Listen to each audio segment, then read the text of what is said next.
the Healer Roundtable series. Today's conversation explores the balance between holding space and leading the client within healing and spiritual practice. As more practitioners move towards a more relational and collaborative approach, many are having to reevaluate how they're guiding clients, where authority can unintentionally emerge, and how to support growth within, over directing that process. So this conversation is really finding that balance, understanding when to step forward with guidance, when to step back, and how to create spaces that support autonomy, accountability, and genuine transformation. I'm blessed to be joined today by Anna Seraphine. She's a transformational healer, spiritual mentor, and feng shui consultant who has spent more than 2 decades supporting practitioners, healers, and those awakening spiritually. Her work bridges shamanic practice, metaphysical wisdom, and ascension teachings, helping clients clear energetic patterns and align more deeply with their authentic path through her multidimensional modality, integrated soul healing. Welcome, Anna. We are also joined by Heather Zimmerman, the founder of Divine Ascension Co., who combines behavioral psychology with spiritual practice to support empaths and highly sensitive individuals navigating awakening and transformation. Heather's work integrates clinical understanding with intuitive and embodied healing approaches, creating grounded and practical pathways for growth. Welcome. Thank you. We are also joined by Elizabeth Powell. Elizabeth is an Akashic Records practitioner, teacher, Holy Fire Reiki master, and founder of Divine Feminine Reiki. Through her work at Be the Light Wellness, she helps empathic and spiritually awakening women reconnect with their intuition, heal emotional wounds, and step into deeper spiritual sovereignty. She is also the host of the Spiritual Sovereign Sister podcast, where she explores topics such as spiritual awakening, energetic boundaries, soul contracts, healing, and discernment within the spiritual path. Welcome, Elizabeth. Together, we'll be exploring what it means to hold space responsibly, how practitioners navigate guidance versus authority, and how these dynamics are shifting with modern healing spaces. All right, I want to start this conversation off first by identifying and maybe even defining or naming, what does it mean, first off, to hold space? Who'd like to kick us off? I will. Go for it, Heather. Holding space is, for me, this is just my opinion, but as a healer, holding space is what we do, right? We open the pathway and hold that safe space for the client to do their own healing. We offer them guidance, support, energy, all the things, but holding that safe container is, the number one priority.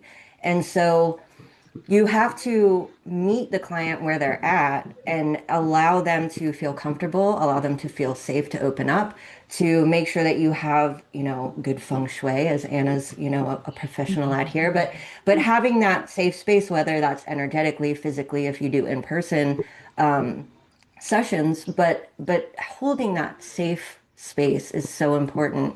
And that could mean many things, Yeah, I agree.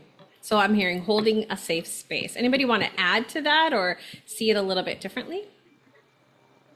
I totally agree with what Heather said as far as holding space, especially about it being a safe enough space for people to explore their own truth without feeling controlled or like we're here to fix something or to steer them into a specific kind of conclusion about what they're experiencing and what they're going through. And from an Akashic perspective, I love looking at this because from a soul purpose, that's in a lot of a healer's soul purpose and blueprints within their records is to be a space holder as well as other things. And it's sort of like holding space is the big umbrella, and there's other things underneath it that involve that. And I think that it's a very, very beautiful thing that we can do for another person. Absolutely. I agree. Yeah. Anna, I you're love nodding your head. that. You're like, yes. Yeah, I love what both of you said, really. I mean, for me, it's all those things, and I love that Akashic Records piece. That was a really interesting. I've never really thought about it quite that way, but it totally makes sense to me. And I would just add that uh, for me, at least, I mean, just for me, holding space is all of those things, and also I just would say like giving them, as we were saying, a safe space where the client could just show up authentically as they are and know that they're held in love, unconditional love, and neutrality, so that they can explore. It's safe for them to explore where they are and meet them, as we were saying, where they are right now, um, in a space that's just completely non-judgmental, and they could just be who they are right then and there without having to hide anything. And I think that Yeah. that's something people crave. I think deep down in our souls, we really crave that, to be heard, to be seen, to be witnessed. And so for me, that's, I would add that to what they were saying. Yeah.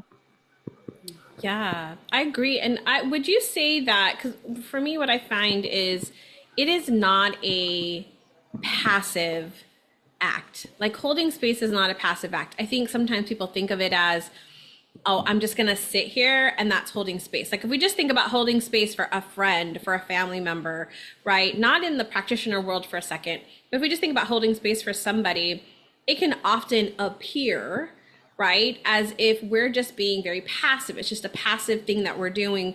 I'm just going to sit here and listen, right? I'm going to look at you, so I'm witnessing you, I'm listening to you, and I would say that there's a little bit more to that, right?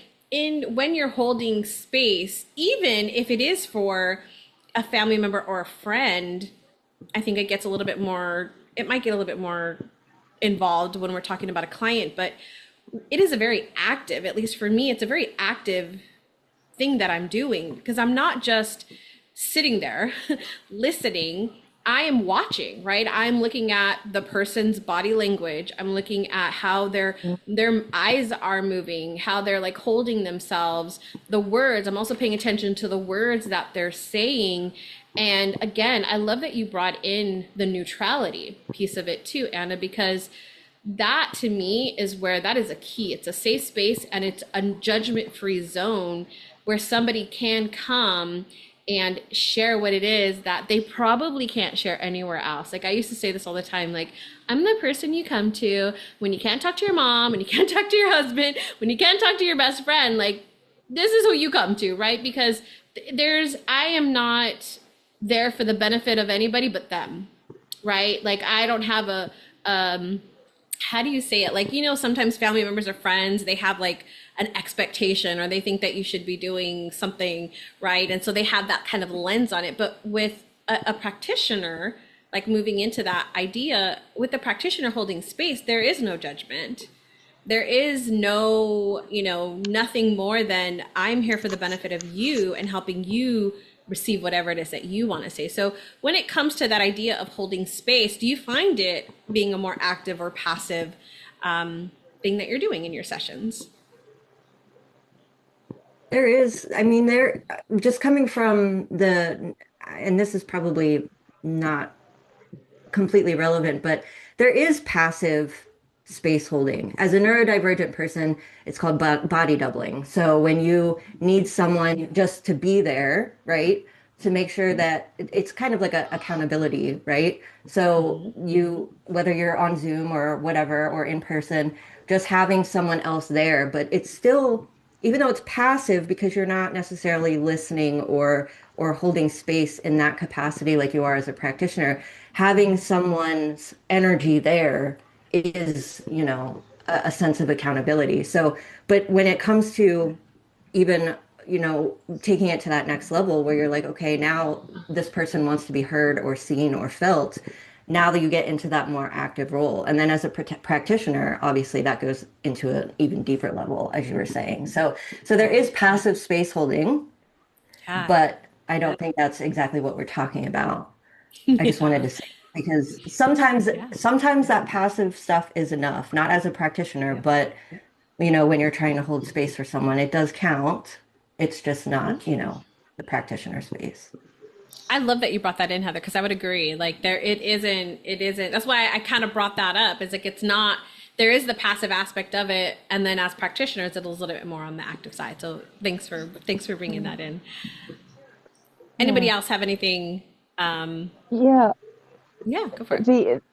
The active listening aspect of it, because I mean I don't know how everybody has their own practice, but in mine there's a huge amount of talking that happens in the first half of a session. We talk for anywhere between 30 minutes and 90 minutes. However long they need to talk, we talk. And so I'm sitting there listening with, total focus and attention. And that doesn't feel very passive to me. It's like, Mm. I have to be really focused and concentrated. And at the same time thinking that, oh yeah, the client said this. I need, maybe that's something we need to go deeper into. So I have to remember this and then go back to it, right? And then there's the, how can I put this? The active passivity or the passive activity of keeping your mouth shut. Mm. And just like, not interjecting, not giving opinions, not, maybe we'll get more into that later, but to sometimes that takes effort, right? To that's not passive to me. That can be quite an active process. Absolutely. I agree. I love that you said that because yeah, it is there's things where you're hearing things, you're like, I want to comment, I want to comment, I want to comment. And it's like, hold on. Wait till they get everything out and then you can find out where to go and where to direct. But I love that you said that because it can be challenging to hold the thought or to hold it and just listen.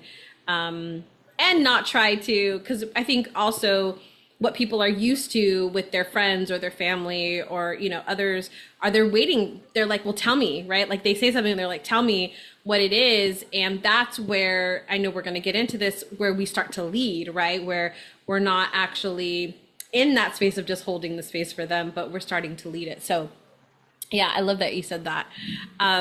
What would you say, like, if what does that really look like for you when you are in practice or when you are in session with somebody, when you're holding space?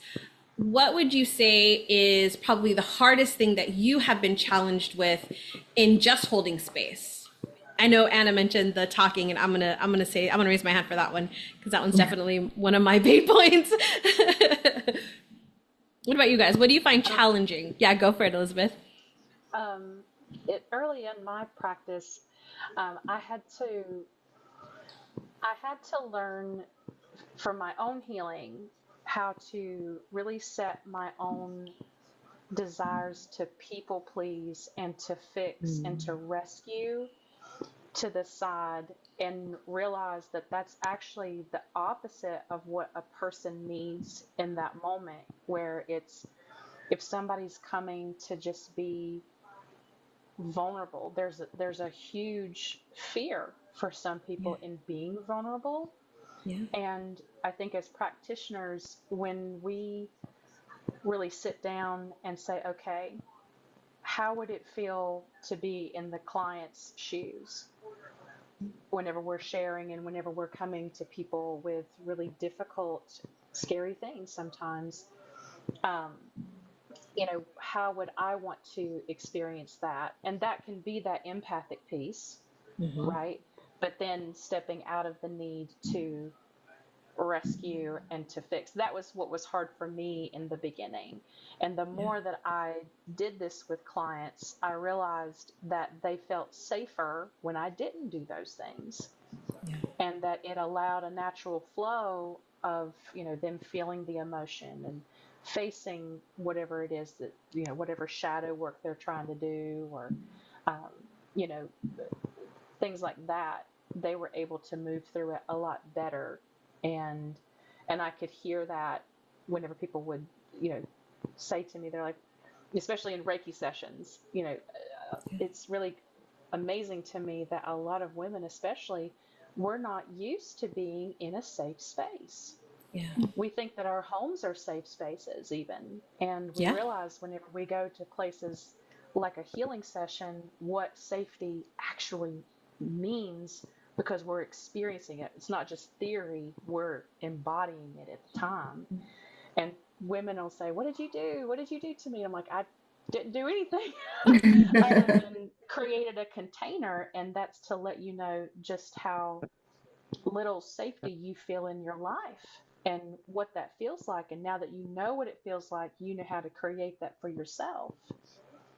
So what you learn in the session can be taken with you into your real life. Absolutely. Yeah. So I love the things that both of you said. They were both challenges for me as well. And learning to be quiet and listen, I had to train myself to wait, not just for that natural pause, but just a little bit longer because sometimes they keep going. They're processing and they start to come up with their own, answers to their questions or that obvious next step for them without you having some input. So waiting that extra little bit of time helped me get used to, that being quiet for a little bit part. And also the people pleasing thing, like especially for going from being a people pleaser and wanting to heal and fix everybody, and then having to realize that we have to have respect for everyone else's journey. They're going to learn in their own time. They're going to learn in their own way, and we have to truly respect that and honestly meet them where they're at and not lead, which I know we're going to get into. But also coming from the psychology field to the coaching field, there was a little bit of a challenge for me because in the I bet. psychology aspect, you're like, okay, let me diagnose your problem, let me tell you how to solve it. Where in the coaching field, which I love coaching so much more because I love using my deductive reasoning skills. I love critical thinking. And one of the things that I teach my clients is sovereignty and empowerment. And what goes along with that is asking those open-ended questions when it is that time for you to speak to help them reach those conclusions on their own, to find their own truth and not be like, this is what you can share what worked for you, obviously, but more importantly, letting them figure out what that truth looks like for them by asking those questions, reading the body language, reading between the lines, and figuring out because not everybody has the right language for what they're experiencing. And this is for, the psychology field or the coaching field. So really actively listening, like Anna said earlier, and asking those more probing, deep questions to really truly figure out where exactly they're at. But most importantly, again, letting them come up with that resolution on their own, even if it's not necessarily correct. It's a learning and an opportunity for them, right? It helps them in their journey. So, yeah. Um, going going back to the idea of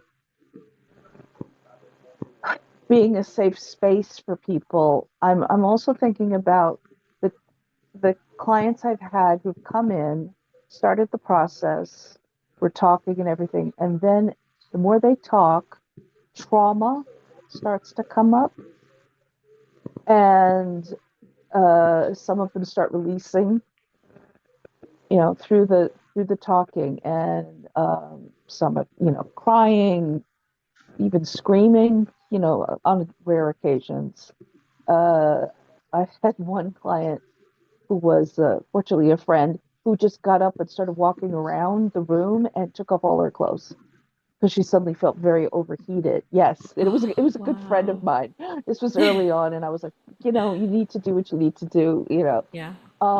She just was like, I can't have these on me right now. Um, so like that's a very unusual case, obviously, but just the when you see someone going into a trauma response, crying and weeping, and having to then be very, very careful not to feed that, right? And go into like caretaker mode and so on, again, to stay neutral, and then also not to allow my energy to get sucked into that, Yep. just on an energetic level, that is also extremely important. So again, like going back to the neutrality piece, right? Um, how to hold space and listen, even when it's very, very uncomfortable to hear, Yep. and not get like pulled into their stuff energetically, emotionally, because maybe it's something that, has been something I've experienced as well, right? You're Um, right. so that's been a very interesting learning curve for me.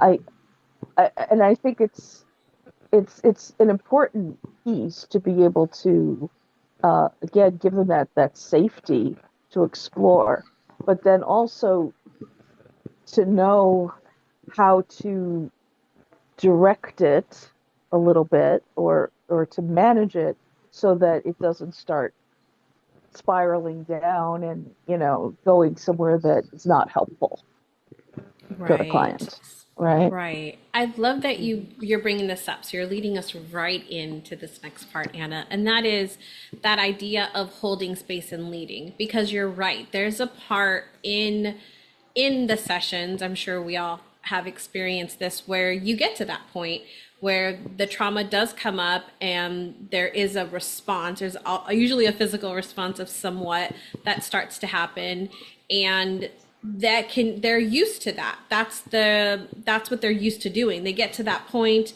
they start to have that expression, whatever that expression is, and then people around them, right, have just like, oh my God, I'm so sorry that happened to you. And right, that comfort, that nurture that we're used to, right? And that is also starting to repeat that same pattern of them, right, going into that constantly. And so how do you guys find that, as you come to that point in the session where you're not trying to lead? Because I think, Heather, you brought it up, they have to come to their own conclusions, right? And so how do we, like, how do you find that part of leading but without instilling the belief that you want, or the action that you believe they should be taking? As you said, Heather, sometimes what their conclusions they come to you might not agree with, but that's not for us, right? That's for them. So how do you guys find yourselves managing where you're not stepping, and we'll get into this too, but stepping into that authority role and still being in that collaborative working environment? Where do you see that? For me personally, this was something whenever I was doing my own work in my Akashic records to understand what this looks like for me as it resonates to me in my sessions, as well as research on how to do this properly. And something that my Akashic guides showed me was that there's two roles that I play, and it's just a guide, and then to also be a mirror, and to allow myself to be that reflective surface for a person. And I think it comes from a really good place when people either want to hurry up and hug somebody, or give them the tissue, or tell them it's okay, and Absolutely. try to nurture, like you were saying. And I think that that comes from a really good place. But I also think that it comes from a place where people are uncomfortable with witnessing that person's Emotion. emotions. Mm-hmm. And we really have to step out of that and know, like, no, this is the container that we're holding. And if I become emotionally unregulated and have a problem with somebody else's, emoting, now the container is more fluid. It's not a container anymore. And so that was really powerful for me to understand whenever I was doing my own work in the Akashic field and coming to that understanding and how to apply that to make the sessions stronger and to really embody what safety actually means, you know. Yeah. Um, and I found that to be really, really powerful too whenever I saw it in action, you know. Yeah. Great point.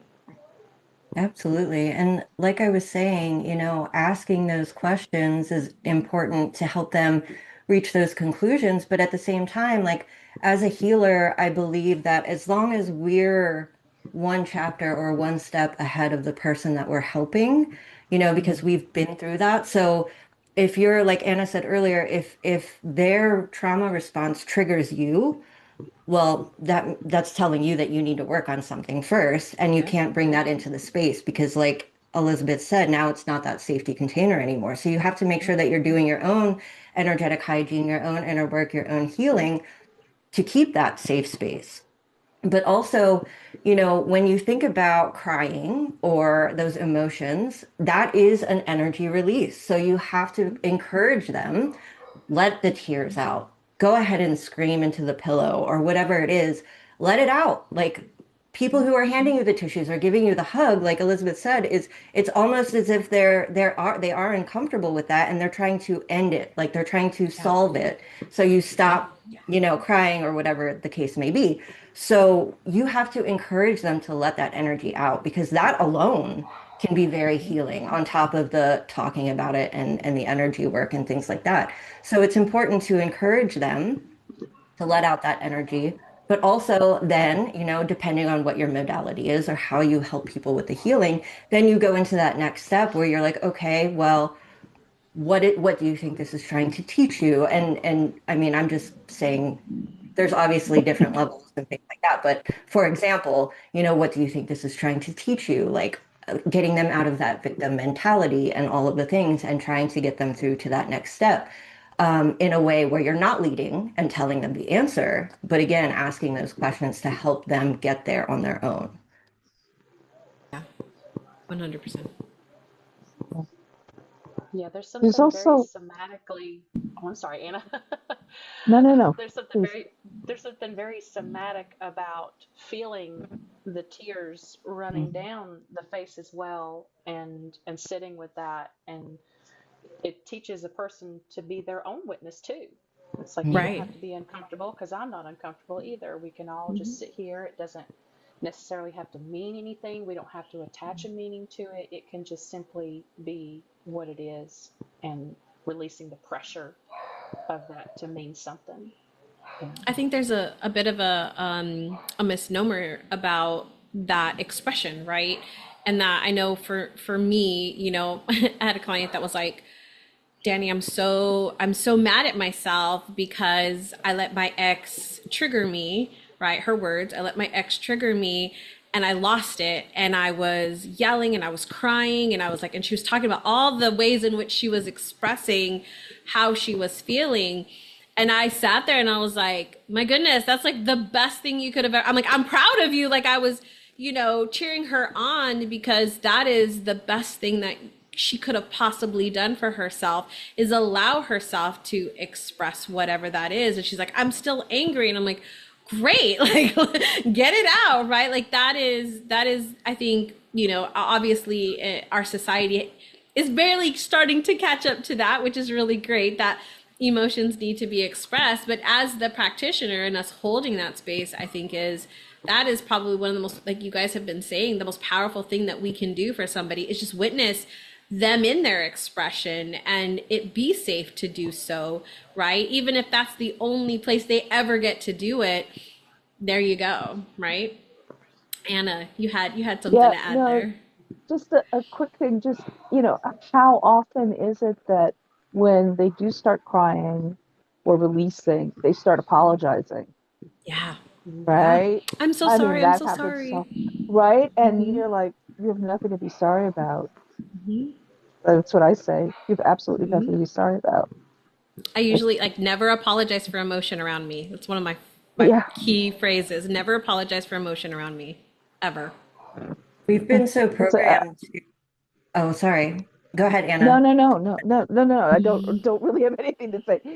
Say it. I'm just We've been agreeing. so It's so important. programmed as a society to hold our emotions in and to make it a bad thing, not only because other people feel uncomfortable about it, but we've been taught that it's a sign of weakness or whatever. But again, like encouraging them to do that and also teaching people to have compassion and understanding for themselves because part of the human experience, part of the reason why we're here on this planet is to experience that full range of emotions. And yes, there are ways to teach and guide them to have a healthier version of that because we don't want them to like smash the wall and you know get angry and all the things all the time. You can be angry, but then take a moment, pause, feel the emotion, acknowledge the emotion, thank the emotion for coming, release the emotion, and then react, right? So that's that next step of the healing process. But to apologize for feeling your own emotions is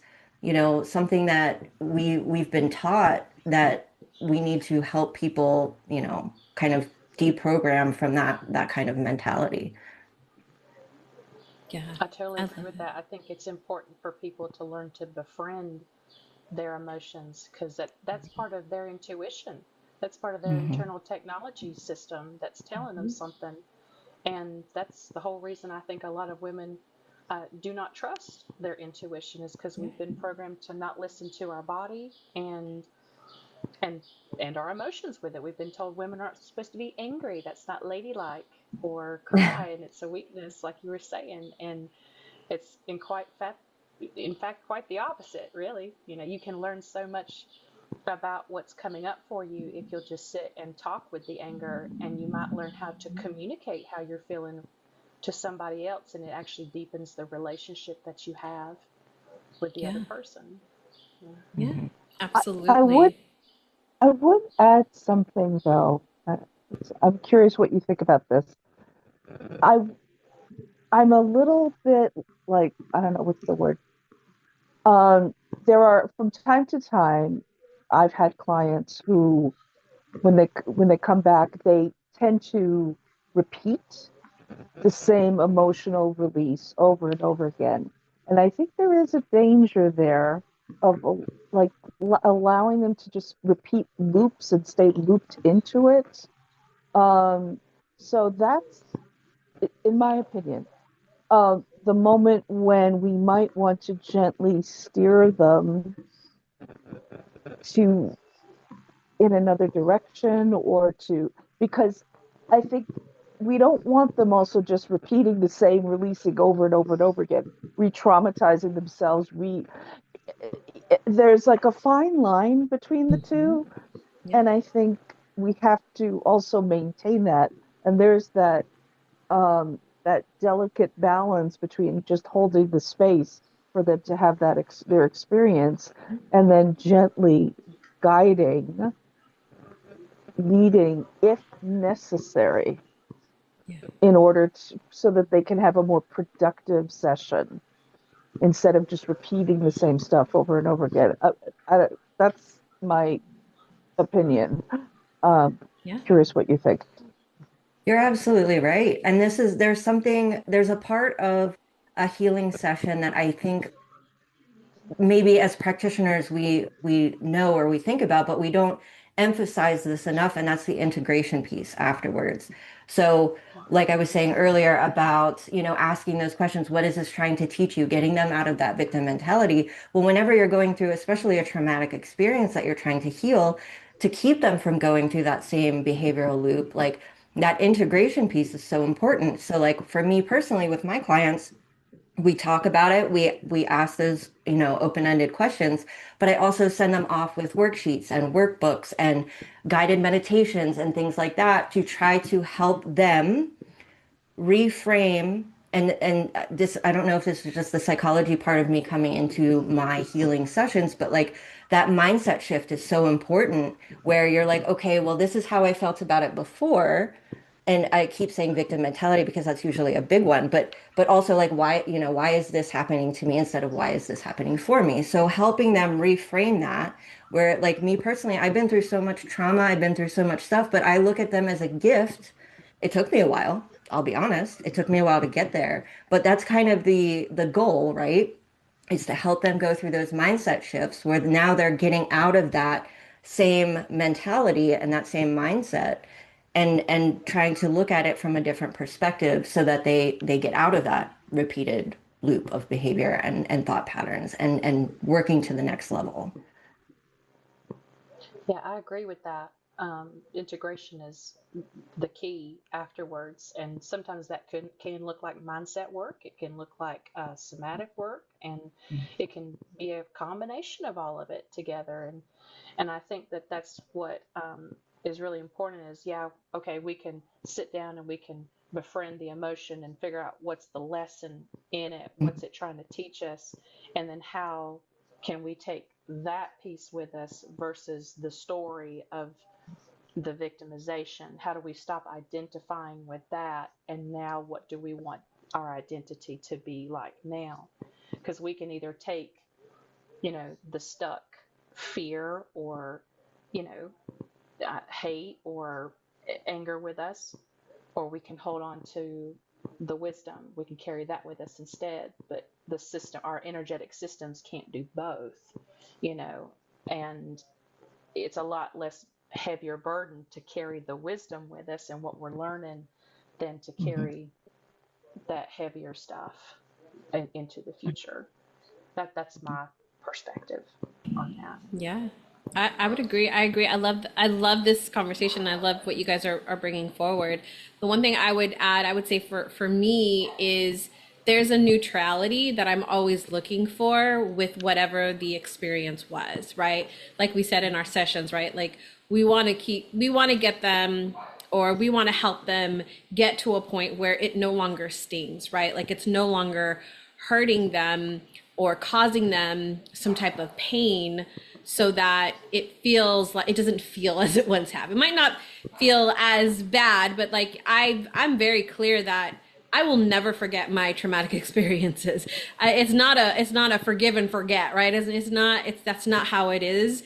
It's I come to a peace with it. I come to a neutrality with it so that I can now move forward, right? And for me, it's about the neutrality and then the decisions that I'm now making, like in helping my client now make this decision, like tied to that identity piece. Now, who do you choose to be? What do you now decide to do? And I think those, for me, as part of that integration piece that Heather you were talking about, is like that's that part that's going to carry them forward. So then they're not coming back with that same story and same, right? It's different now because we've gotten to a different place with it.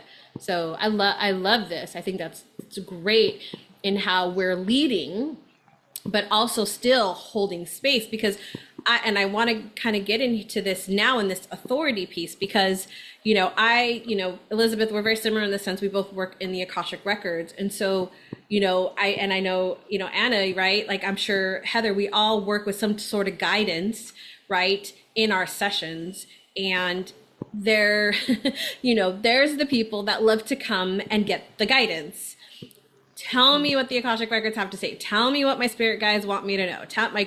They want that information. How do we then lead that so that they don't become dependent upon this, thing, whatever you want to say, Akashic records, spirit guides, guidance, whatever that is, being the authority, and even us, right? And I want to get into this after, is how do we then shift that within ourselves where the guidance is leading and we are leading. And so we can get into all of that. But I'd love to start with that first part of it.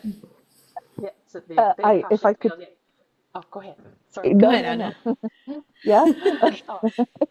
Go for it. Um, Sorry. the guidance part of it is it's everything. My work, when I work with people, it's totally channeled, and my job Yeah. is to get out of the way and to just let it come through and be a completely clear channel for the information, the energies, and so on and so forth. And so what I found though is that what the spirits, the guides, whatever are doing is guiding and not supplying all the answers, Yep. not spoon feeding, the client stuff. and I think that's the best spiritual guidance is when they're the ones saying, maybe you should look at this. Or like Yeah. when I take them on journeys, often, not always, but often, I know like there's a question that the client has to answer. Or if like, or if like I'm shown like a bunch of doorways, it's like, okay, which doorway are you going to pick? You know, or you have a choice to go into this house or not. Are you going to do it? You know, or you have a choice to leave this behind and jump into the whatever, the abyss. Are you going to do it? And so, but it's their choice, right? They always have to have the choice. They always have to use their free will and to make the choice. And of course, they usually know, okay, this one, even though I don't really want to do it, I know that this one is better for me, and you know, and they'll do it. They'll go there. But there have been times when I've had clients who are like, you know what, I really don't want to choose that one. It's like, okay, you're that's okay. You know, you have to like let them again have their experience, make their choices, be sovereign, and you know, everyone is where they're at with that. So yeah, I just wanted to share that piece. Yeah, I love that. Yeah, that's very on point, similar to whenever we're in the Akashic field, and a lot of people do. It is easy to just say, okay, tell me what to do. And some people, that's what they want. And the one thing that I love about working with uh, the ascended masters, teachers, and loved ones within the Akashic field is they're here to remind people of their power, and they're never going to do anything that impedes upon the free will of the person. And that's a lot of times they'll, depending on the person's guides and how they speak to them, they'll say, don't hand us your power. You're here to make the decisions, and we're here to help you with it, and to guide you. They'll help you consider your choices and what's down each path from an Yeah. objective point of view, and then you can make the decision afterwards, but they're not going to do it for you. And like you said, Anna, they might say, hey, these are some things to consider. Doesn't mean that you have to leave something behind. You can always come back to it later when it's time and ready for that to come through, you know. And I think that that's important. I get that question a lot when people are asking um, which kind of spiritual path they're being called to, whether it's Hinduism or theosophy or cosmology or, more Christian. And they'll say things like, choose what lights you up at this point and know that you'll learn a little piece from this, and when that's done you're on to the next thing and you'll learn what you need to from there, and it all can be woven together. It doesn't have to just be black and white. It can be all kinds of different things for you if you want it to be. But yeah, the free will piece is very important, and especially the Akashic guides are here to remind people of their own inner divine spark, and that they planned their life before they even came here, so they know exactly what they want to do. Maybe they just need to be reminded. Yeah. Absolutely. So I channel the Akashic records, ancestors, guides, deities, guardians, all the things. And the one thing that I love about that, which kind of makes this a little different from tarot reading, which I do as well, because there's a little bit more of an explanation with that imagery and things. And but the thing that I love about working with the guides, the ancestors, the Akashic records is that it's designed to remind the client of their own power, of their own sovereignty. They will never tell you the answer. That's not how it works. They will say, well, why don't you look at this? Or why don't you do this? Or they'll say, use certain words. I've noticed this with my clients too. They'll say certain words, leave little breadcrumbs that will activate something in the client that will help them remember or help them, make that decision. And it's so amazing because it might not make sense to me, right? But when I see their eyes light up and they're like, "Oh yeah, okay, yeah," like that's an amazing piece of that for me. Reading Akashic records is one of my favorite things to do for my clients. But yeah, back to like the whole point is teaching them their own sovereignty, their own empowerment, that they are a divine spark, and helping them build the confidence to trust their own intuition and listen to their bodies, listen to their emotions, listen to those little nudges that they get. And like Elizabeth was saying, what lights you up, what find that piece that lights you up, brings you joy, brings you passion, follow that thread. And they're never going to give you the next three steps. They're going to help you figure out what that next step is. And then once you get to that next step, then they'll have more breadcrumbs where then you can find out the next step. So it's a really amazing journey to witness and to be a part of for people. But again, it all comes back to that, sovereignty and not going against free will. That's such a major important thing. They will never do that. And when I talk to people and I'm teaching them how to channel, they're always like, because you have to learn how to ask the right questions too. There's an art to asking the right questions. I'm like, Absolutely. don't ask yes or no questions. If you aren't sure, always say, I heard this, or I feel this, or I think this. Can you elaborate on that? Because you want to leave it open-ended enough, because they'll never volunteer more information than you ask for because of free will. So you have to find out how to ask those right questions. So even that is a fun journey in itself. But yeah, they'll never give you the answer, but they'll No. help you figure it out on your own. Yeah, I I always so tell what people. Oh, Oh, go ahead. No, go ahead. Go for it, sorry. Elizabeth. It's like you were saying, the right questions with, especially the Akashic records, and I think with any guide that is, of the highest vibration and for the evolution of human consciousness. I always tell people the best questions is how, what, and uh, how, what, and not necessarily when. Like the when questions is where we get a little weird, like because there's no time and space within that. So those kinds of, how, when, and why, you know, those are those more open-ended questions where you get those, you can start to get into really specific answers. Yeah. Um, but it leaves it open-ended. I tell people like, you're going to get like a 15-minute explanation to a question. And sometimes they might ask you questions, Hmm. you know, and it's to help you reflect and come to your own understandings. Right. And I like that. Absolutely. I agree. So, what what was your, as you were either starting or even as where you are now, what is that? What did you have to internally shift, or what is your internal check? So either one, when we're in that position, because I know it can, as a very early practitioner, it was, my ego, right?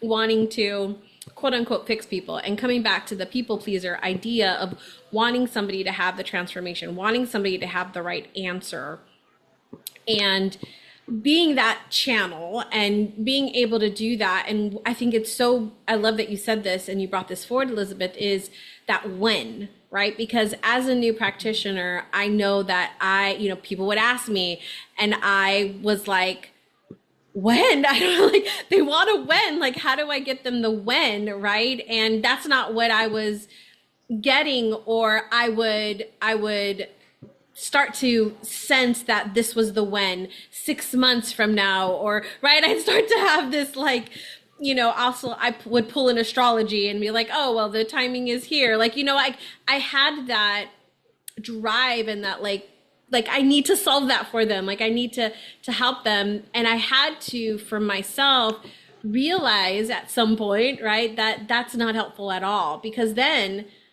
you're being held to that and they're being held to that, and they're working from that timeline instead of all the opportunities that are before them. And as you all said, that free will piece. And so what either internal check did you have to do, or what did you have to shift within your own self, if there was a challenge with that, or even just helping yourself stay in that place of being the channel and allowing your client. So I would say, as somebody who might be struggling with this right now, what thoughts, what ideas do you have that you can share with them? So for me, specifically for the when question, I always remind my clients that the future is not set in stone. That time doesn't really exist. Everything is happening all at once. Depending on where they're at in their journey, that explanation is going to look different for each client, but it's not about the destination, it's about the journey. Like pay attention to, the little wins, the little steps. Don't worry about the when, because there's might be so many things that have to happen before that. And even if I tell you a when, that's just possibly for this timeline, and you could timeline jump, you could make a different decision, and that changes everything. Yeah. But to stay as an open channel, because I fight with my higher self sometimes, because we had to go through this whole process when we merged, because she was a micromanager and she was keeping me up at night because she was monitoring all these different timelines. And I'm like, okay, like this isn't helping me. So I adapted some of that in this lifetime. And so I had to go through this whole process of figuring out how to get myself out of the way to be that open channel. And what I found that works for me, and I actually learned this from someone else who's a channel who does this as well, is in my mind's eye, I picture myself, my ego, my mind, whatever it is. I'm wearing a big, flowy princess gown, sparkly, all the things. I have a crown, a tiara, I have my fairy wand, and I sit in this big princess chair. And I literally imagine myself like that, sitting in this throne in the back of my mind. And I'm like, okay, I'm ready. Let's go. And then I invite the whoever I'm channeling in. And a lot of people channel with their eyes closed as well. I'm also ADHD, so bear with me because my brain needed a little bit more maintenance than the average person to get out of the way. But I also channel with my eyes open, because if I'm looking, not only is the person I'm channeling enjoying it, because many of them have never been human before, so they get to see what it looks like, Right. but it gives my princess something to focus on as well while I'm letting those words come through. So there's many ways to do that, but you just got to kind of figure out what works for you. I love that suggestion. I have I a very And love it's that similar so much. with my ego. My ego, like we had a lot of battles, and I personally had to give her tasks. Like so, I like she's very similar in that sense of the way she's dressed. Not she's not a princess, but she's dressed like she's got her clipboard and she's ready to like take notes. And that's like one thing that I've had to do is like, okay, we're going into this session. I need you to sit back and take some notes and bring forward like whatever I need to hear later on at the most relevant time, because I don't need you coming in. Like, just take some notes for me and you can report back later. And that was a huge like, a great okay, idea. no pressure anymore, right? So I love that you brought that forward, Heather. I so love that. The princess. It's like that's like I absolutely adore that. And I was thinking back, like it, just it hasn't been a huge challenge for me to do this. I think it's something that just like naturally comes. But I do really give credit to my Reiki master many, many years ago, who, when she was training us, was like, "You put your hands there and you get out of the way." And and I will always remember that, get out of the way. And I, through the work I do, because I do like both like channeling beings and so on, but when I do my work, I'm channeling like all different types of beings. And what I used to have every single time was like it was be like my consciousness would sort of split. And so there would be this running commentary back there going, "Oh, this isn't real. You don't know what you're doing. Oh, all these people think that you're making this up, and oh, that wasn't correct. No, you're not doing this properly." And I just like would be like, "Yeah, okay, shut up." And just like, I just let the other part just go, and just like, yeah, yeah, yeah, okay, And I I had a moment at some point last year where I was like, that doesn't happen anymore. Oh, wow.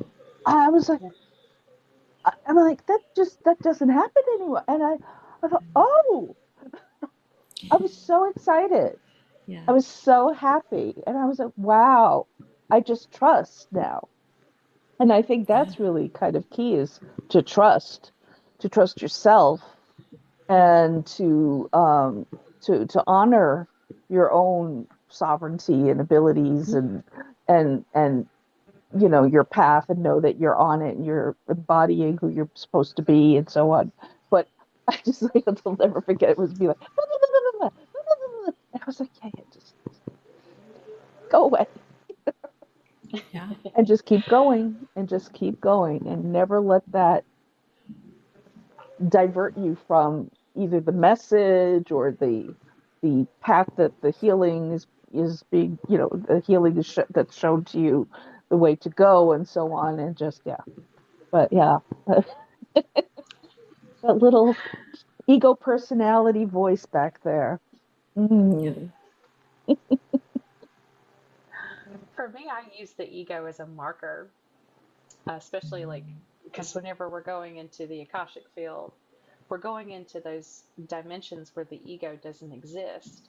So it doesn't want you to go there because it doesn't have that kind of control over you. And so whenever I'm hearing things like, you're not really in the records, you're lying to this person, and then you're taking their money over it, and it's like, thank you for letting me know that I'm truly in the records because there's no reason for you to fight me if I wasn't. And I That's a started good using one. that, and it got quiet. And so that's how on the back end for me that I do that. And then going back to like the when question, and how to kind of navigate that. Um, Again, something that the guides brought through in a couple of different readings, when people were asking things like, when am I going to get married, and when is this Yeah. going to happen? You know, Meet my soulmate. um, yeah, meet my soulmate. And the, again, we're talking about sovereignty, Hmm. and it's about, well, when are you going to accept responsibility for your life? And so sometimes the guides would say, well, if you want to meet who you're going to marry, when are you going to start taking your dating life seriously? And people didn't like that answer. They're not going to give you an answer that you like to hear Nope. because they're not here to sugarcoat it for you. And something very interesting that came through from that kind of stuff is, people didn't understand how to take that from the Akashic field.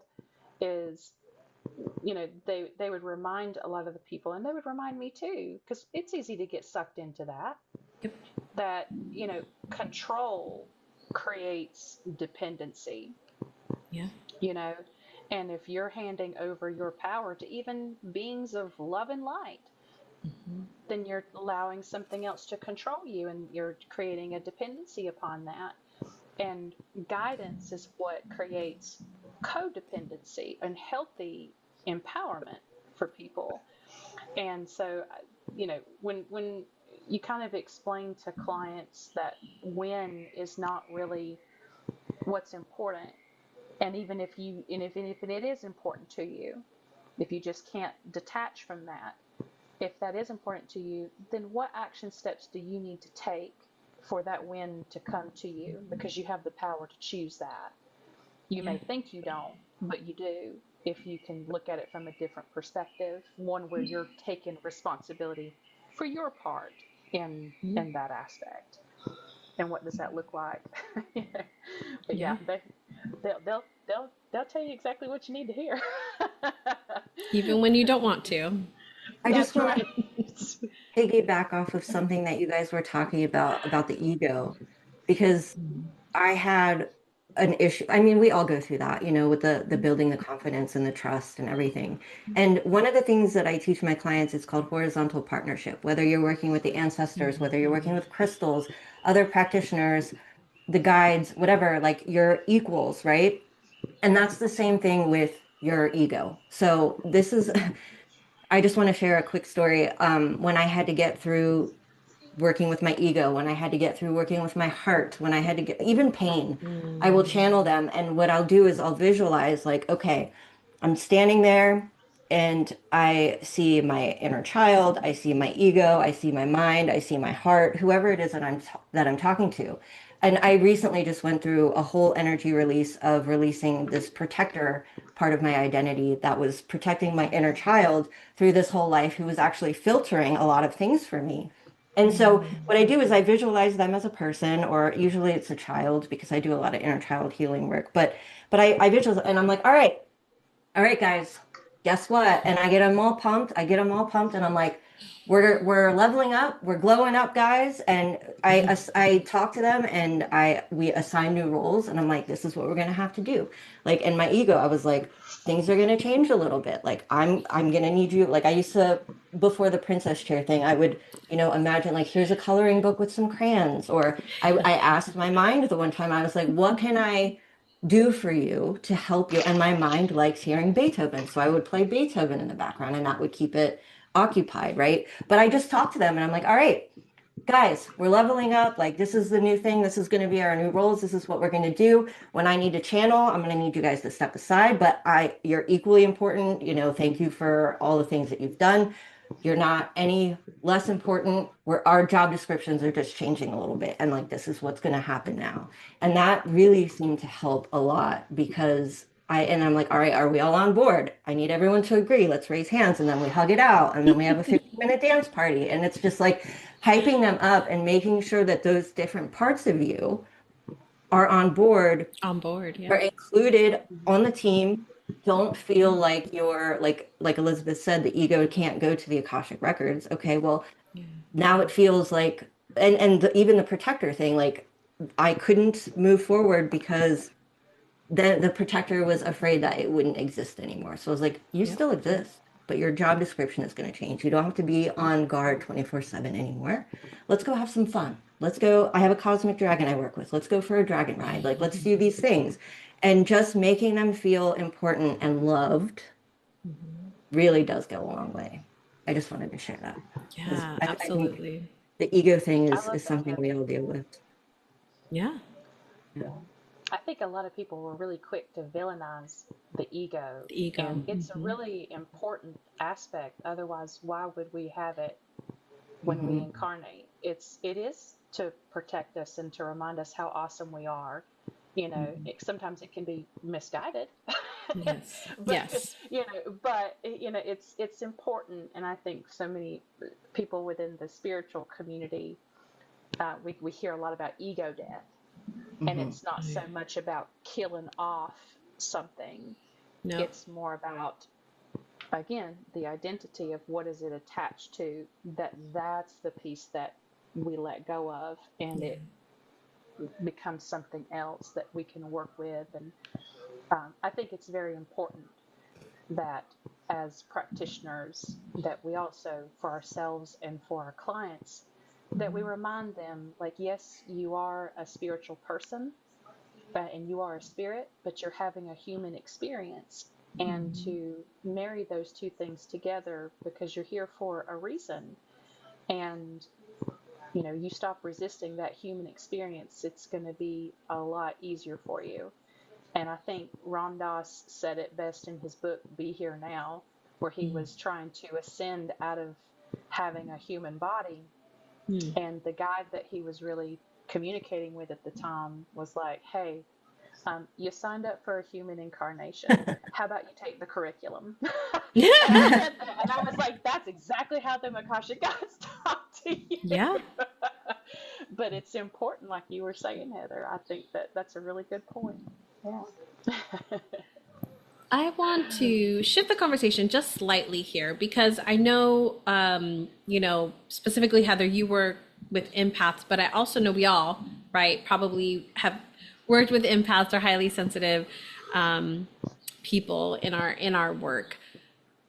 There's this interesting thing, right? Because empaths can feel what is happening in the space as well. So yes, we're always looking to create a safe space. And I also know that empaths want to please and they want to feel into what is happening right in the room. So how do you work with that in your sessions, right? When an empath might shape their own healing, right, to please the environment, and they might not even realize that, right? Where they're contorting it in some way which is where we, right, as practitioner, have to step in some ways to guide, right, and to lead. Where, if, do you guys see that, and how do you work with that? I think one of you guys mentioned this earlier about being the mirror. So I'm an empath too, and but as a practitioner, you have to learn to protect yourself and kind of keep your own energy. I mean, outside of the healing, like, but for that first part of the session, right, when you're going through the talking and their feeling and things like that, and determining whether this is a safe space, what the energy is like, you have to kind of keep your own energy out of it and become a mirror and reflect their own energy. So if they're trying to people please and they're like, okay, what's the energy like? Well, you're feeling your own energy. You're recognizing your own, hurdles that your challenges that you're trying to work through. So go ahead and people please. You're pleasing yourself. Like this is your energy. Like feel that. And so being that reflective surface is very important when it comes to working with people who can feel. And that neutrality, again, like that's so important because it it's so easy to allow your energy, especially if you have a big aura, especially as a healer, especially as someone who's high vibrational. We light up rooms, we change the energy of a room when we walk into it. So learning how to kind of not tone it down, but to protect it somehow, right? And just reflect back their own energy is important, depending on the situation. Like if they're going through trauma, like obviously you don't want to do that because you're just going to spiral the situation. Yeah. But to be able to be that reflective surface so they feel their own energy is important. It's helpful for me. Yeah, absolutely. Yeah, yeah, I totally agree with that. It's like I said, that was me that said that earlier. Was the mirror Okay. The thing, mirror. you know, because yeah, that is important. And sometimes whenever I'm in the room, I'm also aware and looking at what's going on psychically, like some of the influences around, because everybody has shadows. Correct. And sometimes if I can see like what kind of shadow is behind that person, then I become aware of, well, what's standing behind me, because we're both reflecting something back, because Yeah. we learn the most in our relationships. And between a client and a practitioner, you've entered into a kind of relationship there. Yep. And so if I can understand what am I mirroring back to them and they're mirroring to me, now it becomes this, okay, how do we work with this? And, how have I worked with this within myself? And now I'm seeing it and experiencing it with the client externally. And that's where a lot of, I think, for me, apart from being that mirror, is doing my own inner work Yep. and keeping on top of my game and seeing, well, what's the divine masculine or the masculine within me doing, and where is it at? Where's the feminine within me, and how? Because that's a relationship kind of thing. And Heather, you probably have heard about internal family systems, and it's Yep. sort of that same concept. And so, whenever you're working with that within yourself, and then like you said, you work on it a little bit for you, and then you've gotten a little bit ahead, and then your client comes in, it's like, this is where I'm at, and you're a little bit ahead of me. Perfect. We've been here, I've worked with this, I know where to take you with that, and how to Yeah. lead you through this a little bit. It's really interesting about the mirror thing because what I've noticed, well, most of my clients are healers themselves. Like the vast majority of them are themselves healers. And at the very least, they're, empaths, psychics, intuitives, and so on, even if they don't do that as their work. Um, but what I what I noticed early on was how I would get clients who were working on the very thing that I was working on in myself. Yep. It's like, hello, So if I was working through like a certain sort of trauma abuse experience, all of a sudden, every client was someone who was suffering from something like that, uh, and and so on, right? And Yeah. so it was very interesting to observe that and to remain the observer of it, and to just simply allow that to be what it is, and not try to force it to into any, you know, uh, predisposed way of being with the client, and just like, okay, just I observe that, I see that. This is just energy mirroring back and forth, right, to each other. you know. Um, but I do think, like, when we talk about like the people pleasing thing, when we do have clients who, most of mine don't go there really, but recently I did have someone who was trying to do that, and um, I had to sort of remind her that it didn't matter, what I thought about anything, or it didn't, like, I wasn't judging her, right? That she could again, like, show up as the way she is, and As she is. and that it wasn't her job to take care of me in the session. Yeah. Quite the opposite, right? And I think that's really important, right? It's like people who are maybe so used to taking care of others, caring for others, they come into their own session where they're there to be held and given a healing, right? And they still think that they have to take care of and it's like, no, no, no, this is for you, and it doesn't matter what I think or how I feel. Like, I'm good. I'm good. And I get that a lot when, one of the things I do is I'm a shamanic exorcist, which sounds like, ooh, but it's like, it's actually kind of fun when I do it. And believe it or not. And so, like, they'll be like, "Are you okay?" And, I'm like, "Yeah, I'm fine." Yeah. They're like, it's like, I know how to make sure that I'm safe. That's Right. like, this is like what I do. So you don't have to worry about me. Like, don't, like, you are not here to worry about me. So even though it might sound kind of scary or whatever, I put a lot of, like, I laugh a lot during it. I'm very, like, I have a very light approach. And then as I'm being lighter about it and not just being, oh, they they will mirror that back to me, Yeah. right? We start, and by the end we're both laughing through it, right? And they're like, "Wow, that was actually really kind of joyful and fun." So I think, yeah, that's been my experience with that, with the mirroring and all of that. Yeah, I love that.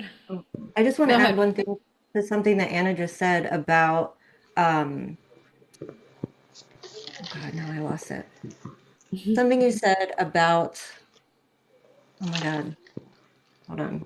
My ADHD is kicking in. My cat's being distracting too. Oh my God, I just had it. It'll come back. Keep going. If I It'll come remember, back. I'll let you know. Yeah. I hate when this Well, happens. what I would love is, as Heather is recovering that thought, um, when you ever had a moment in your practice, in a session, where you've realized that you have crossed that line from holding space into leading? And so what did that look like for you? What did you, and maybe you didn't notice it until after the fact, right? Because I know for me, there was a time where I didn't notice it until after, right? I'm like, oh wow, I stepped over that. Like, I came in and, like, tried to control that thing. So what was that for you, and how did you handle it, or how do you have that internal check now moving forward to make sure that you're not kind of crossing that line? I think just, again, I'm going to bring back something I said earlier about just asking, instead of directing or giving advice, just continue asking those questions, those open-ended questions, and following that, and again letting them reach that conclusion. Because yes, I could tell you the answer, what the answer would look like for For me, you. but this is your journey, not mine. And so, yes, I'm knowledgeable. Yes, I have wisdom. Yes, I can access your Akashic records, and I will bring that in if it's necessary, if it's, relative to what we're talking about. But at the same time, I want you to come up with your own conclusion. And so asking those questions, and there's a way, and again, this is the psychology part of me coming through again, because even if you're talking about marketing your business or reaching potential clients, the way you present the information, the words you use are very important, because you can plant seeds with the language, with the verbiage, but also keep it as a question. So you're not leading, but you're planting those seeds and helping kind of guide them to what part of that question they should be thinking about. You know what I mean? Right. Because these open-ended Right. questions could go a million different directions, but if we're trying to focus on Yeah. one thing, right? So those words that you use are important, but just the way you present it. But again, just ask. I find if you don't know, just ask them a question instead of speaking at them, right? Yeah. That's helpful. You know, I thank you for that. That's really well said. I was just thinking about how if I am getting information, right, and helping my clients connect the dots, right, between things and like getting them to sort of get to a place where, oh, right, yeah, the light bulb goes off, because I do, that is part of my job, is to help them get those light bulb moments. But I will always ask them, how does that feel? Yeah. Mhm. I always ask them, how does that feel? Does that resonate? Always. Well, And that I'm goes like, back to feel teaching into them how that. to trust their intuition too. Yeah. Yeah. Exactly. And it's like, I don't just say, it's never a pronouncement, but how does that feel in your body? Right. Does it resonate with you? If it doesn't, that's okay. Hmm. It's something that might have a piece of information that came through that wants to be told to them, but it's like, I'm just sending you this information. You decide if that resonates or not. Yeah. Hmm. Yeah. Yeah. And even if Yeah, information comes through and you don't want to give them the answer, sorry to interrupt you, Elizabeth, but that's okay. you can take that, whether it's a vision of something or a word that pops in your mind, and be like, okay, well, what does this make you think of? Or how does this, what does this bring up in your mind? And so Right. you're again planting that seed and sharing that information with them, but letting them reach their own conclusions about what that means, how that feels, and where to take that information from there. So yeah. I would say Yeah. that was where I'll use this example here since y'all are bringing it up, is that was where I noticed that I had crossed the line when I was doing an Akashic Records healing, and we're in the Akashic Records and I'm guiding them on the journey, right? And I got to that point where it was like, what do you see, right? Like what do you we're in this room, what do you see, like what are you sensing? And they're like nothing, and it was almost as if it was like blocked, right? And so where I feel like I crossed the line in that session was I told them what I saw. Like I told them what I was guided to see, right? And not letting them come to that own conclusion of whatever they were actually feeling, because this person was, obviously later on learning that this person was not a visual person, right? It was very early I'm a visual. And so I wanted everybody to be visual, right? But they weren't. This person was definitely more in tune with their emotions and in their body and what they felt. And so I had to learn, that's when I learned, I was like, wow, like, okay, first off, Danny, not everybody's like you, but also that was a good opportunity for me to lean into the senses, like what are you feeling, like what memory is coming to mind. And that's where I learned I had to change that languaging to include all the things, so that I wasn't, because to me that was crossing the line. Like I told them the thing, like, oh well, it's because of this and it's connected to this, and I went off on this whole little tangent over here telling Uh, them what it was, and not letting them I mean, yeah, afterwards I felt like, oh, well, what does this mean to you, and how do you see this in your life? So in that whole session I remember thinking like, they were totally in control the whole time. But then reflecting back, my guardians were like, there's this thing over here that you need to look at. And that was like, oh, that was my insight of I had crossed the line. I had told them when it wasn't necessarily for me to tell them, right? I know there's times where you tell them and you don't. And that was that line for me. And that changed my sessions forever in how I approach things. And when people get stuck, not wanting to fix it because the people pleaser in me wanted to fix it for them. But actually, that is the biggest growth opportunity for them in figuring it out for themselves. So I love that y'all bringing that in. I think it's important. So when blocks like that happen, because I'm not a visual person either, sometimes I get visions that have to be like either if I'm working with Mother Gaia or Pachamama energy, because we've had a relationship for many lives, I'm visual there. But otherwise, like unless I have some sort of guiding meditation or something, it's very difficult for me to do the visual part. So when you come across blocks like that, just like healing any kind of energy or blockage, you want to get to the root cause. So like, okay, well, you Yep. can't see anything. All right. So then why can't you see anything? And if that's just not one of your major clairs, okay, well then, Strengths. let's explore the other ones instead of, giving them the answer because it is so tempting because you're like, oh, well, I Yep. see this thing. And then I get Yeah. excited because I'm like, oh, Yeah. I want to share this thing. I want you to know this thing. I want to see this thing. And again, sometimes that is the route to take, but sometimes it's not. It's So, not. Yeah. yeah, that was a big challenge for me as well. Yeah.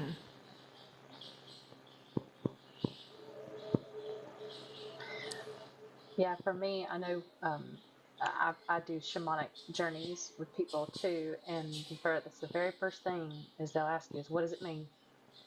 And you know,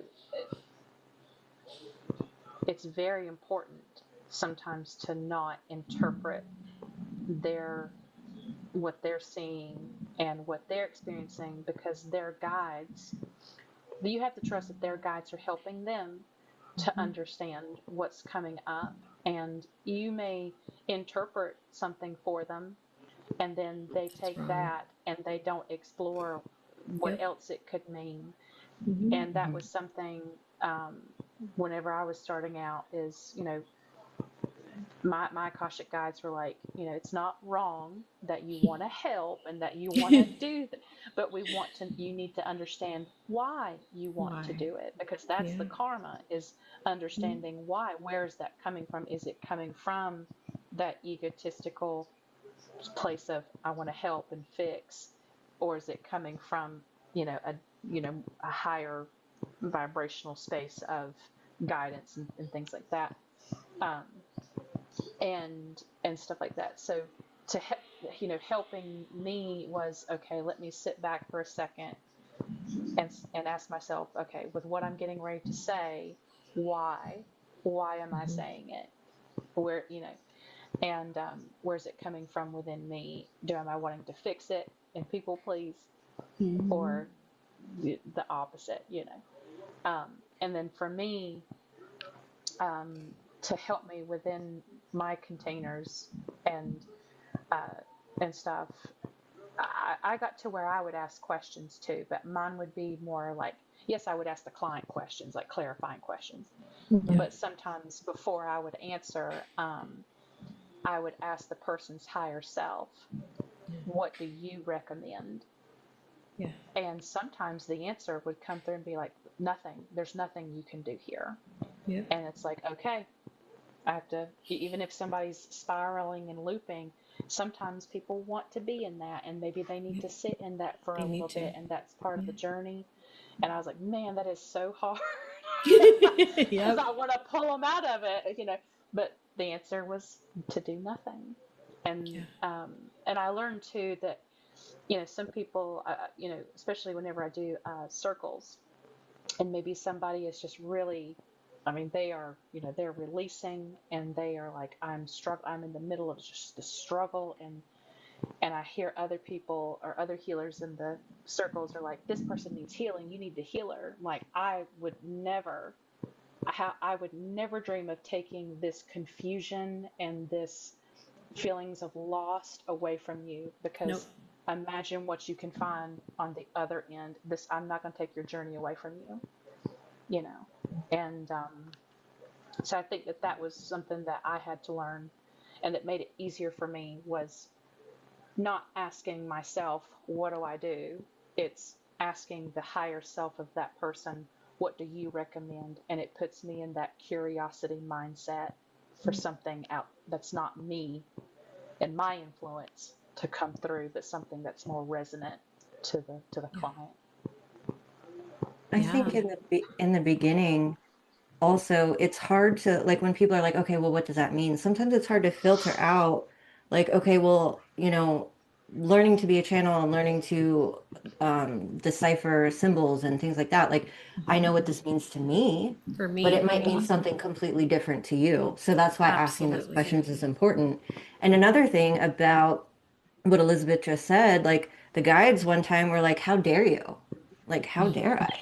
Yeah, how dare you take this experience away from Yeah. that person? Yeah. Because think about all the things that you've realized and the perspective shifts that you've had and all the things that come out of those, grief, Yeah. loss, all anger, all those things. Like, and even illness. Like, how dare you take that experience away from this person? Yes, you want to help, you want to please, you want to fix, but again, this comes back to what I said earlier about respecting that person's journey and letting them learn that lesson because it's there for a reason. So yes, I can help you. I'm not going to hold your hand. I will help you, but you have to again figure out why this is experience is happening and what it's supposed to be teaching you. Yeah. Mhm. Yeah. You know, I was just thinking about circles, and a few years ago, I was doing like a spring equinox uh, shamanic journey for a group. And there were several healers in the group. And there was one person who started to release and have, emotions. And one of the healers got up and started putting her hands on, and I just was, and it actually came through channeled. It was like, yeah, they're telling you you need to go and sit down. Like, like it just came out because I mean, I wasn't really in control of what was coming out of my mouth at the time, so they took control and they were like, yeah, they're saying you need to step away. Please let this person have their experience. And I was just later horrified at that. And it was of course well-meaning, right? But I think when we have circles, that kind of throws a whole other set of possible issues to deal with when we're talking about this topic. That's different from when there's a one-on-one sort of session when we're completely, holding that space for them. Holding the space for a larger group of people comes with its own set of challenges and things that we need to be aware of and monitor and yeah. Right. Yeah. I mean, that's where like setting that container, like, I love that you brought that up, Anna, like, because we have to set that container, even when we're doing it in one-on-one, we have to do it in a group container, whether it's a circle or group program of some sort or group experience. Like, we have to set that in container. I do a lot of somatic breath work, like under the full moon. And so like, you have your own experience, right? The person next to you is having their own experience. Like, if it's your best friend, like, I often will tell people, especially if I'm doing in person, if you know each other, don't sit next to each other. Like, go, Mhm. because you need to have your own experience and you shouldn't be worrying about whether your friend is losing her shit right now and you need to go help her, because you need to be in your own space. And so I think that's part of us, right? Setting that container for people of, everybody's having their own experience. Like, let them right? Let them Yeah. have their own experience. I know you want to help your friend. I know you want to like support your partner or whatever it might be, but this is their experience and they need to have that experience separate, right, from you. It's one of the best things you can do. What would you guys say, like, as we start to bring this conversation to a close, as the feminine is rising, right? And we're seeing more of that leadership coming forward, and our sessions are moving into this holding space and, supporting our clients in a more of a relational, approach, more collaborative. We're the guide, right? We're not the guru, we're the guide.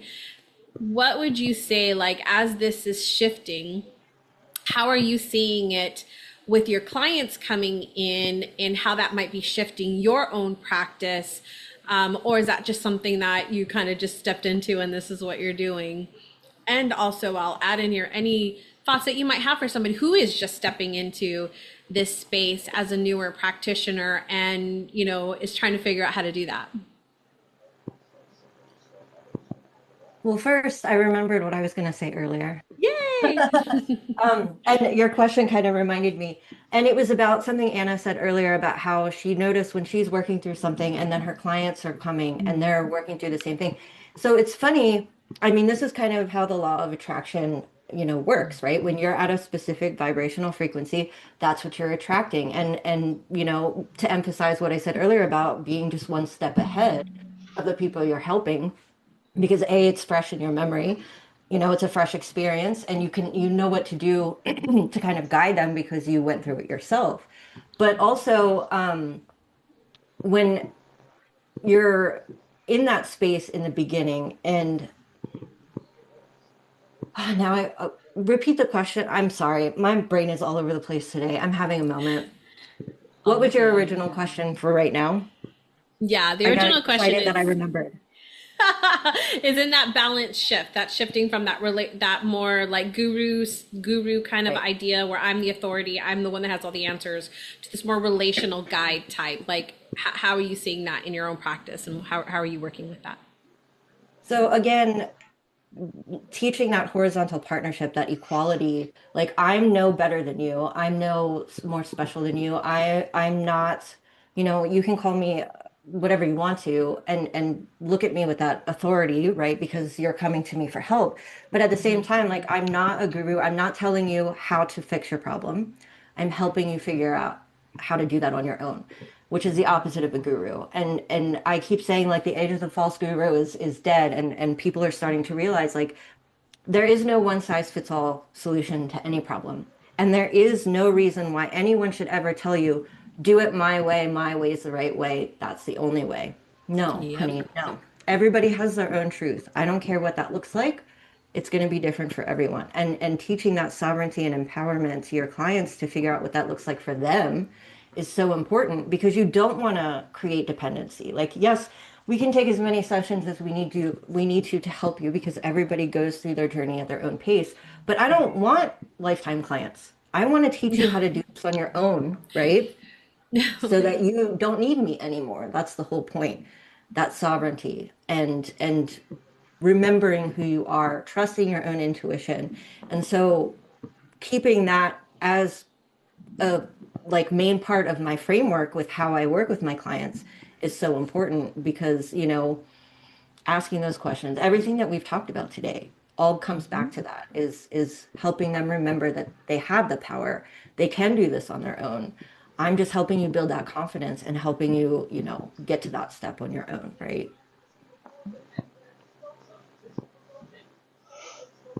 From my perspective of, the moving from gurus to more of your own embodied practice, I think that if you look in history, like the collective consciousness has shifted. There was a time, I think, where it was important for people to have gurus based off of where the collective consciousness was. And now, as there's more information that is more easily accessible to people, they're able to do that work on their own. They're able to access this kind of information on their own. And then their own inner guru, if you will, can come forward and talk about to them where it's resonant to them and how they are experiencing it. And so, the need for one individual that everybody can flock to for the answers is starting to kind of phase out for the collective. And that is just a rise, yes, in information, but also in the ascension process of the collective and of Earth herself. You know, we're moving into more of our own inner guru, our own autonomy, and that's a big shift. You know, um, looking at it from a historical perspective, you know, we had Buddha come in first with Buddha consciousness and, you know, accessing different parts of the mind, and there was that kind of guru, if you will, for that. Then we had Christ consciousness. We had Jesus Christ come in and talk about the heart center and, you know, the themes around that. And now we're moving into more of a how do we as humans access, you know, with our own free will and our own motivations and understandings. And there's not one set guru for that. That's the person being their own guru in that way. Yeah. That's my perspective of that. Yeah. I agree. I've been especially over the past year, in my clients who work with me regularly, right? We see it as like it's support. I'm supporting them Yeah. through their spiritual evolution. Like that's essentially what my role is, to support them through their spiritual evolution, um, and help them get to wherever they're going, right? And and wherever that is perfect.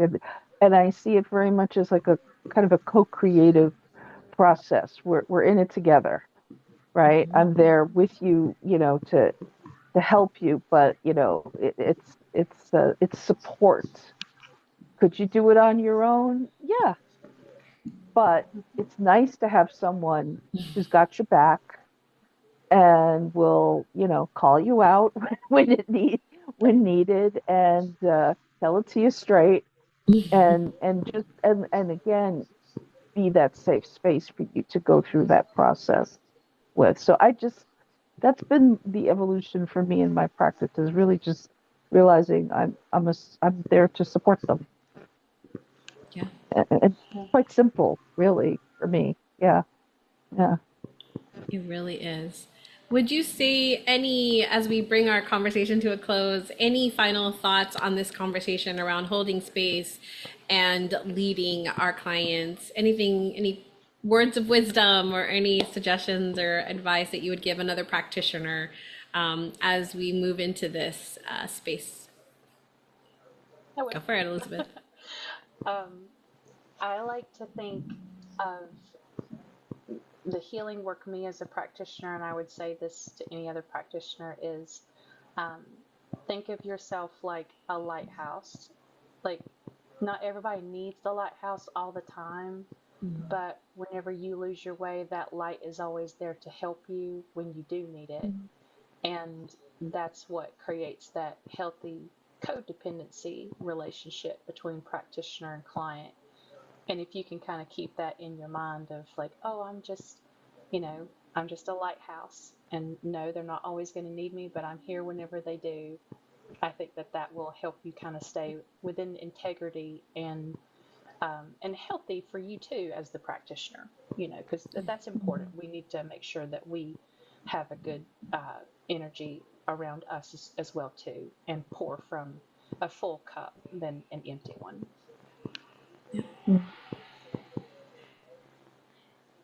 I would say to to remember what an honor it is to do this work, that it's a privilege, it's an honor to help someone through whatever they're going through. And just remember that it's always, that's ultimately, you know, this is the greatest honor of our lives, really, is to be able to do this, and and be grateful to, you know, that someone trusts you enough with and that trust is sacred, right? And to hold that sacred. and precious. Yeah. I think if there's one takeaway from this conversation, which all of it was equally important, I would just restate about holding that safe space and meeting your clients exactly where they're at, not where you think they should be, but where they're at, and really holding, that container for allowing them to make their own decisions and respecting their journey, respecting their pace, respecting their decisions, and really, asking those important questions to help them connect those dots in their own mind. So really emphasizing that sovereignty and that they can do this. They can do this. Building that confidence. Absolutely. Well, as we close today's conversation, I want to thank you, Anna Seraphine, Heather Zimmerman, and Elizabeth Powell, for bringing such thoughtful perspectives and lived experience into this discussion. Conversations like this remind us that balanced practice is not removing guidance or structure, but it is about becoming more conscious of how we use that influence, how we support autonomy, how we support sovereignty, and how we remain grounded and responsible in the spaces that we are holding. As healing and spiritual spaces continue to evolve, right, practitioners are always being called to reflect more deeply on the balance between that leadership, collaboration, and ethical responsibility. Thank you to everyone who has joined us today for the Healers Roundtable discussion, and we look forward to seeing you in the next episode.